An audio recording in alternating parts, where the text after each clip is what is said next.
Look at education matters, and since the commencement of the 100% transition policy in the country in 2018, high schools are recording the highest number of students intake ever witnessed in the registries.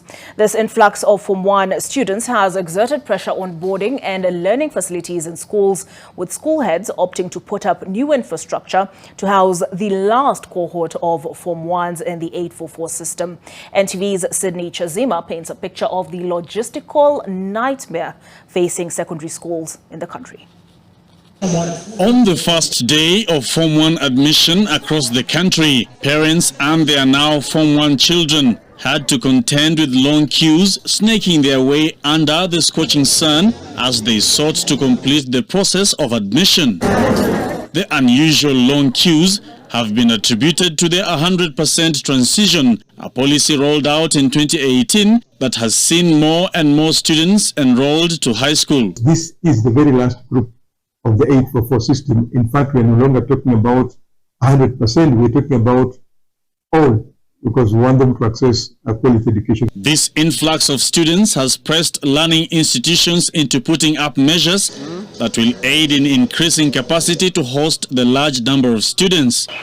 One such institution is the Government African School, Kakamega. Last year, the school, which has a population of 2,500 students, admitted close to 570 Form 1s. This year, according to Chief Principal Julius Mwambili, the school will have to contend with hosting over 1,000 students who have joined Form 1. We were expecting a total of about 850 students, but as we speak now, we have received 900 students.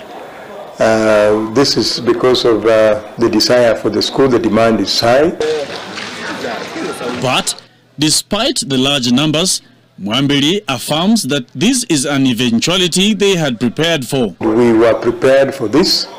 We started putting up 2 dormitories that would cater for an extra 600 students. We also did put in place an extra 6 modern classrooms to take care of the enlarged population.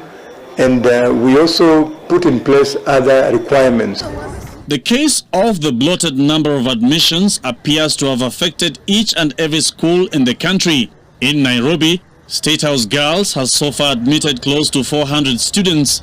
Senior Principal Evelyn Nabukwesi told NTV that the school will seek to advise parents to enroll some of the students on the day school program so as to ease congestion on the school's facilities. The pressure was equally on parents who had to queue for long. There are some parents who might be suffering from other diseases like hypertension, others have pressure, others have diabetes. They lead sometimes even to get something to eat. But even as more schools continue seeking internal mechanisms to cope with the large numbers, Education Cabinet Secretary Ezekiel Machogu believes the issue of numbers is a problem of parental preferences. The problem we have is not the capacity. The problem is that a number of us want only specific schools. Like almost each and every parent wants a national school, wants an extra account school, and we have a lot of space. In the day schools, we have a lot of space. In the county schools. For some, more numbers translate to higher capitation from the national government. The Ministry of Education, through its Principal Secretary, Belio Kipsang, affirmed that monies had been disbursed to schools, but upon receipt of the monies, school heads insist the amounts are not as sufficient enough to cushion the schools against the large numbers. Sydney Chazima, NTV.